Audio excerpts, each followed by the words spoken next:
We are looking at person-centered teaching. This is part of humanist learning theory, humanistic psychology, transpersonal psychology. Both Rogers and Maslow were kind of the perpetrators of this.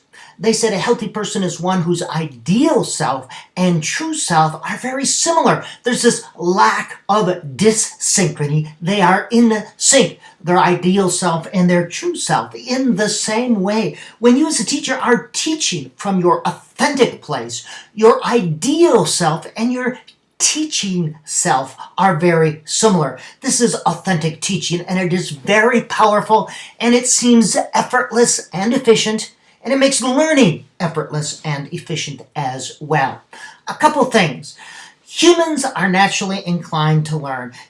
Person-centered teaching is based on this. It's a natural desire. We want to find out about the world in which we live. So the thing is that you have to align teaching with this natural inclination. And the second big idea, this is from Carl Rogers, is that relationships facilitate this growth, the ability to learn and to grow both cognitively, socially, emotionally, in all other ways. It is the relationship that enables this. Now, here are 9 descriptors of person-centered teachers, where you're teaching the person, not the curriculum or the test or the approach or the method. First of all, a teaching-centered teacher has unconditional positive regard for students. You accept them fully as they are. They know that you care for them. You even say, I care for you. I want you to do well. All students are of worth or of value, and you demonstrate this through your thoughts, your actions, your words, your attitudes. You have this non-judgmental attitude, no preconceived ideas. You do not pass judgments of your students. You can not accept their behavior, but you accept them as human beings. Acceptance is not conditional. All students are of worth, even if their behaviors are not. Teaching starts with a relationship. Before that, you are just a dancing monkey. You are an entertainer. You know, you teachers, once you start actually knowing your students and they know you, then the real teaching starts. Until then, you're just an entertainer, a dancing monkey. Disclosure. You allow students to see who you are. Not all of you, but you're not hiding behind your role as teachers. You're not just a series of strategies to manipulate students. This idea that teachers don't smile until Christmas, that's absolutely crazy. You let them see who you are. Of course, within boundaries, but you're not a persona, you're a person.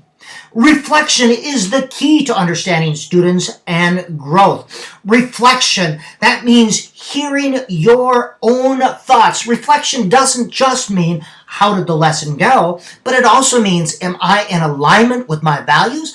Am I in alignment with my philosophies? How is it going? That is reflection, being quiet, listening, understanding. Educe. The word educate comes from educe. You seek to draw forth those qualities within the student. The answers are found within. Draw forth these natural tendencies, these qualities. All human beings know what's right for them. All human beings know what's good for them. We have this natural tendency for upward growth, for evolution. Carl Rogers calls this the life force. I like that. It sounds kind of science fiction. You acknowledge this self-actualizing tendency that all humans naturally want to grow and develop intellectually, emotionally, socially, spiritually, physically, always. That's a natural tendency. That's part of being a human being. Sometimes things get in the way, but our job is to help students realize this natural tendency. As a teacher, you are more a condition creator than a teller, a doer, a manipulator. You act as a guide on the side, as it were. Carl Rogers, who was first a counselor, often tried to, in healing, help get out of the way and help students, clients discover who they are. The ultimate goal of education is to develop more nurturing, caring, knowledgeable human beings. Yes, of course, we have knowledge and skills we want to impart, but this is a means towards an end. Once we take care of that, all the other stuff takes care of itself.